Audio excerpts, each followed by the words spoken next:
নমস্কার বন্ধুরা, আজ আমি মাছের মাথা দিয়ে ডাল বানিয়েছিলাম, মুড়ি ঘন্ট। তো প্রথমে আমি কাতলা মাছের মাথা নিয়েছি, সেটা তেলে ভেজে তুলে রাখলাম। ওই তেলেই আমি ফোড়ন দিলাম তেজপাতা, জিরে, শুকনো লঙ্কা, গোটা গরম মশলা। আমি ফোড়ন দিয়ে এবার একটা পেঁয়াজ কুচিয়ে নিয়েছিলাম এরকম।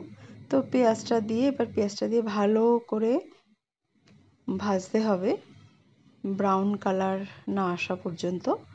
তারপর আমি আদা রসুন বাটা দিলাম, 2 চামচ আদা, 2 চামচ রসুন বাটা।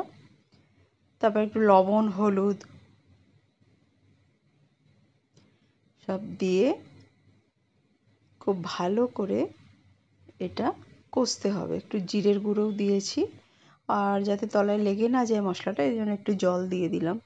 তারপর আমি মাছের মাথাটা এতে দিয়ে পুরো মশলার সাথে মাছের মাথাটা ভালো করে আমি একটু কষে নেব, একটু ঢেকে এটা কষে নেব, মিডিয়াম টু সিমে রেখে। তারপর টমেটো দিলাম, টমেটোটা অপশনাল।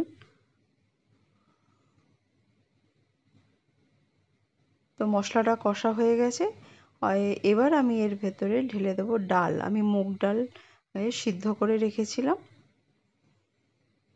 তো সেই ডালটা আমি এখানে ঢেলে দিলাম, দিয়ে পুরোটা ভালো করে মিশিয়ে নিতে হবে।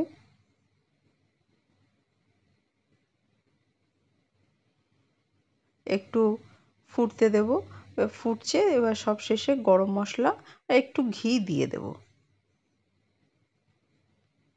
তো হয়ে গেল আজকে মুড়ি ঘন্ট।